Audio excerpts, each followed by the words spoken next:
local news that matters on Local 22 News.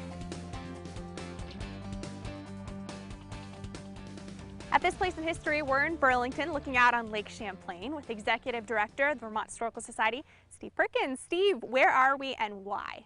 So we're in Lakeview Cemetery, but really we're going to talk about this outsized presence that our landlocked state of Vermont had on the United States Navy. So we're going to talk about Admiral Henry Thomas Mayo, who was born right here in Burlington, and of course comes from a long line of famous Vermonters who are naval admirals. I mean, we talk about Dewey, we've talked about him before, this admiral of the Navy. So Mayo came a little bit after Dewey, but like I said, he was from Burlington. He went to the Naval Academy and worked his way up through the ranks until he was the commander-in-chief of North Atlantic American Naval Forces during World War I.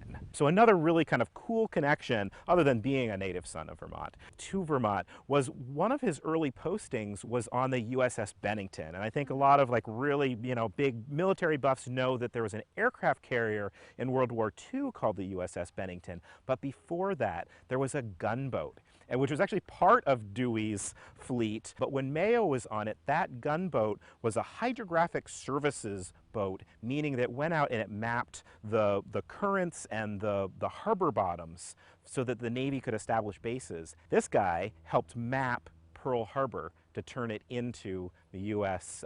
naval base that we all know now, while he was on the USS Bennington. Went on to work in the lighthouse service, and he worked in the naval yards, and he even served in Mexico. So I think a lot of people forget, shortly before World War I, we had a little spat with Mexico, and there was some issues, the Tampico affair and Veracruz, and so he was very much involved with that, and he was actually in charge of the squadron out of Veracruz during our issues with Mexico in 1914.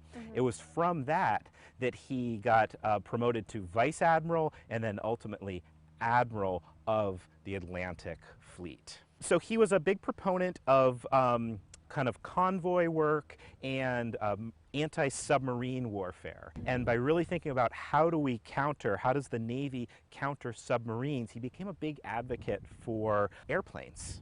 I think most people know the U.S. Navy wasn't too terribly involved in World War I because we came in kind of later in the war, right. But he saw what would be happening to navies between World War I and then ultimately World War II. And he had the foresight to actually say, I don't think battleships are the answer. I think we should stop building battleships. We need to build ships that can fight against submarines.